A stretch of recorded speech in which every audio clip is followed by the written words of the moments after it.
Hello everyone. Our lesson for today is about factoring sum and difference of two cubes. And it is based on MELC, factors completely different types of polynomials, which is, again, the sum and difference of two cubes. Okay, so this is Module 1, Lesson 2, Factoring.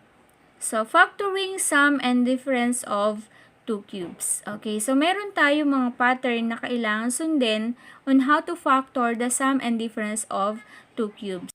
Okay, unahin natin ang sum of two cubes. Pag sinabi nating sum, positive or plus ang gagamitin, and two cubes, dalawang perfect cube. Okay, so both first term and last term are perfect cube. Okay, so ito yung pattern na susundin natin. We have the quantity of x plus y times the quantity of x squared minus xy plus y squared. Okay, next we have the difference of two cubes. Pag sinabi nating difference, okay, we use minus symbol or negative sign. Okay. Okay, pag sinabi nating two cubes, dapat yung first term niya at saka yung last term ay perfect cube. Okay, so ito yung pattern natin. It is the quantity of x minus y times the quantity of x squared plus xy plus y squared. Okay, again, pag magpa-factor tayo ng sum and difference of two cubes, ang magiging factor natin is isang binomial factor at saka isang trinomial factor. Okay, anong pagkakaiba doon sa dalawang pattern? Okay, pag sinabi nating sum, ang binomial factor niya ay positive. Ang trinomial factor niya, yung middle term is negative. Okay? While doon sa difference of two cubes, okay, ang binomial factor niya ay negative. At ang trinomial factor niya, okay, ang middle term ng trinomial factor niya ay positive. Okay, kung mapapansin ninyo, same pattern pero ang pinagkaiba lang is yung sign. Sa binomial factor, positive, negative. Sa trinomial factor, yung middle term which is negative, positive. Okay, try to observe the pattern. Okay, bago tayo magpatuloy, recall muna natin ano ba yung cube of a number, perfect cube and cube root. Okay, so isa-isahin natin lahat yan. Cube of a number, for example, 1 cube, it means that you multiply 1 3 times. We have 1 times 1 times 1. Then it is equal to 1. 1 is a perfect cube. Okay, to get the cube root, we have the cube root of 1 and the answer is 1. Okay. Next, we have 2 cube means we multiply 2 3 times. We have 2 times 2 times 2. Okay, 2 times 2 is 4 times 2 it is equal to 8. Okay, then 8 is a perfect cube. Kung i-change natin into exponential form, ang exponential form niya ay 2 cube. Okay, find the cube root of 8, it is equal to 2. Kung ano yung roots niya. Okay, which is the root is 2. Now, we have 3 cubed. It is equal to 3 times 3 times 3 and the answer is equal to 27. Okay, exponential form ng 27 is 3 cubed. Okay, to find the square root of 27, the answer is 3. Okay, ayan, kung ano yung root. Yun yung sagot dun sa cube root of 27. Next, 4 cubed. 4 times 4 times 4. Then it is equal to 64. Sa exponential form ng 64, we have 4 cubed. Okay, to find the cube root of 64, it is equal to 4. Okay, next we have 5 cubed and it is equivalent to 5 times 5 times 5. 5 times 5 equals 25 times 5 equals 125. Okay, exponential form of 125 is 5 cubed. And to find the cube root of 125, the answer is, okay, 5. Next, we have now 6 cubed. 6 cubed, we multiply 6 3 times. So, 6 times 6 times 6 equals 216. Okay, exponential form, 6 cubed. And then, cube root of 216 is equal to 6. Okay? So, we have 1, 8, 27, 64, 125, 216. Those are what we call perfect cube. At marami pang iba. Okay? So, cube number. Therefore, cube number is a number multiplied by itself 3 times. Okay? So, we have the what we call perfect cube. We have 1, 27, 64, 125, 216, 343, 8, and so on. Okay? So, now, let's start. Okay, now, we're going to factor sum of 2 cubes. Okay, ito yung pattern na gagamitin natin. Mafa-factor lang natin siya again kapag yung first term at saka yung last term ay perfect cube. Okay, example, we have to factor x cube plus 8. X cube is a perfect cube and 8 is also a perfect cube. Okay, so ito yung pattern na gagamitin natin. So, ang una nating gagawin, okay, express muna natin yung terms natin in exponential form. Okay, so we have x cubed is already in exponential form, and 8, the exponential form of 8 is 2 cubed. X cubed plus 8 is equivalent to x cubed plus 2 cubed. Okay, so ayan. Again, the exponential form of 8 is 2 cubed. Okay, next. Let's continue. X cubed plus 8. We're going to rewrite in the form of exponential form. We have x cubed plus 2 cubed. And then, we use this pattern.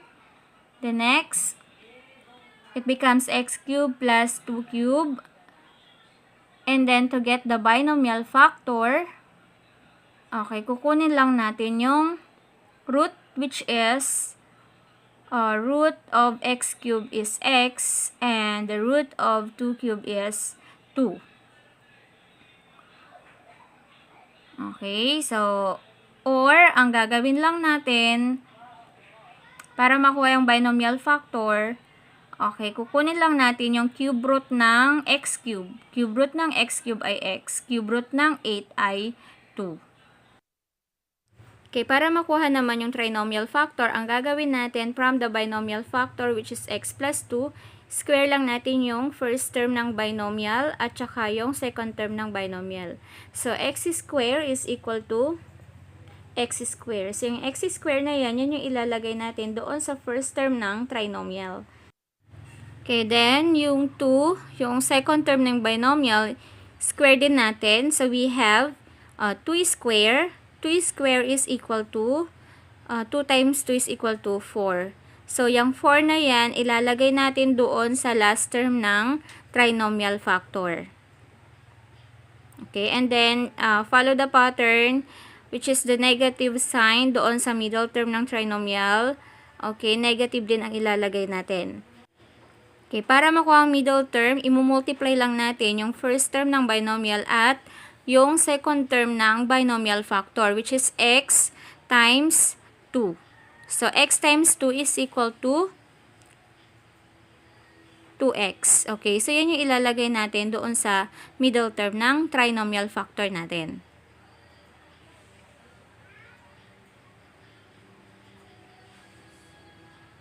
Okay, the factor of x cubed plus 8 is the quantity of x plus 2 times the quantity of x squared minus 2x plus 4. Okay, so that is how to factor the sum of 2 cubes. Okay, next we have another example.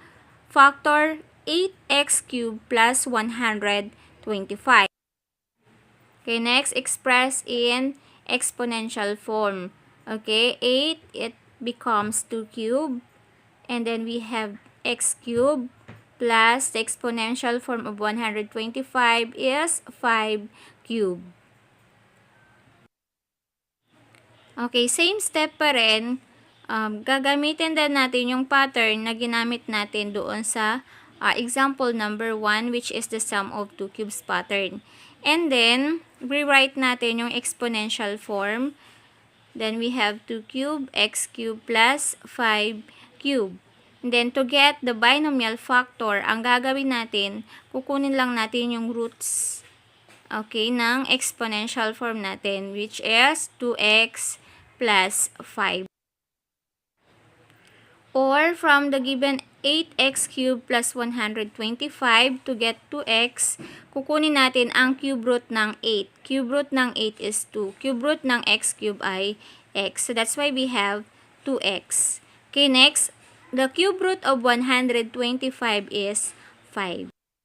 Again, our binomial factor is 2x plus 5. Now, to get the trinomial factor, okay, we square the first term of the binomial factor. We have 2x squared.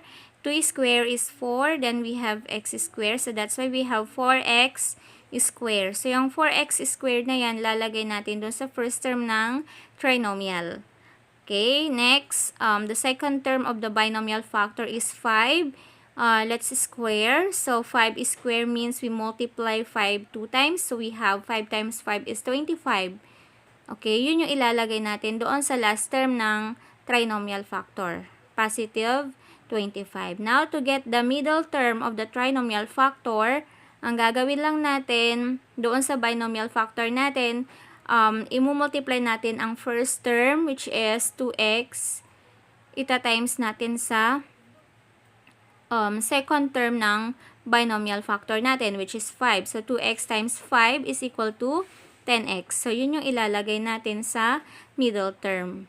Okay, 10x. And then, yung negative sign, which is nasa pattern na negative, i-rewrite lang natin or just copy the sign of the middle term. Okay, next. Therefore, the factor of 8x cubed plus 125 is the quantity of 2x plus 5 times the quantity of 4x squared minus 10x plus 25. Now we have difference of two cubes. Example number 3, factor x cubed minus 64. Okay, our next step is to change x cubed minus 64 in exponential form. Okay, the exponential of x cubed is x cubed, while the exponential form of 64 is 4 cubed. Okay, and then, gagamitin natin yung pattern which is para sa difference of two cubes. Okay, the pattern is we have x cubed minus y cubed equals the quantity of x minus y times the quantity of x squared plus xy plus y squared. Okay, so ang pinagkaiba lang kanina ng sum, okay, so sum kanina which is yung binomial factor niya is sum din. So this time, difference, so difference din ang binomial factor at ang middle term ng trinomial natin is positive. Okay, so next, we rewrite the exponential form. We have x cubed minus 4 cubed, and then to get the binomial factor, kukunin lang natin yung root ng x cubed at saka ng 4 cubed, which is x cubed is x, and then we have 4. Okay, or find the cube root of x cubed. Cube root of x cubed is x, and cube root of 64 is 4. Okay, so that is how to find the binomial factor of difference of two cubes. Next, to find the trinomial factor, square lang natin yung first term. So, we have x squared. So, yung x squared na yan yung ilalagay sa first term ng trinomial. And then, the plus sign. Okay, kanina sa sum, negative yan. Ngayon, difference, positive naman yan. Okay, next, 4. Square natin ang 4. The answer is 16. So, yan yung ilalagay natin doon sa last term ng trinomial factor. Okay, next. To get the middle term of the trinomial factor, gagawin lang natin, from the binomial factor, multiply lang natin yung first term at saka yung second term, which is x times 4. So, x times 4 equals 4x. So, yung 4x na yan, yun yung ilalagay sa middle term. Therefore, the factor of x cubed minus 64 is the quantity of x minus 4 times x squared plus 4x plus 16. Okay, now let's have an example number 4. Factor 27x cubed minus 8y cubed. Okay, the first step is to change it into exponential form. So, we have the exponential of 27 is 3 cubed. exponential of x cube is x cube, minus exponential of 8 is 2 cube, y cube. Okay, and then we're going to follow this pattern. Next, we write the exponential form, and then to get the binomial factor, kukunin lang natin yung mga roots, which is yung 3x and 2y. Okay, then now we have 3x minus 2y. Saan nakuha yun? Yun yung mga roots. We have 3x, we have 2, and y. So that's why we have 3x minus 2y. Or, okay, we're going to find the cube root of 27, which is 3. Cube root of x cube is x. And then cube root of 8 is 2. Cube root of y cube is y. Okay, so that's why we have 3x minus 2y. Then, to get the trinomial factor, okay, we square the first term of the binomial, which is 3x squared. So, 3 squared means we multiply 3 2 times. So, 3 times 3 is 9. And then, we have x squared. So, yan yung ilalagay natin sa first term ng trinomial factor. Next, on the second term of the binomial, we have negative 2y. Then, we square 2y. Then, it is equal to 4y squared. So, yan naman yung ilalagay doon sa last term ng trinomial natin, trinomial factor. And then, to get the middle term, so, ang gagawin natin, okay, from the binomial factor, imumultiply natin yung first term at saka second term ng binomial factor, which is we have 3x times 2y. So, 3x times 2y is equal to 6xy. So, yan yung ilalagay natin sa middle term ng trinomial factor natin, which is 6xy. Okay, therefore, the factor of 27x cubed minus 8y cubed is 3x minus 2y times the quantity of 9x squared plus 6xy plus 4y square. Okay, so that is how to factor the sum and difference of two cubes. Okay, now it's your turn and try your best. Okay, so this is for your activity. Number 1, factor x cubed minus 64y cubed. Number 2, factor 27x cubed plus 125y cubed. And number 3, factor 125x cubed minus y cubed. And number 4, factor x cubed plus 260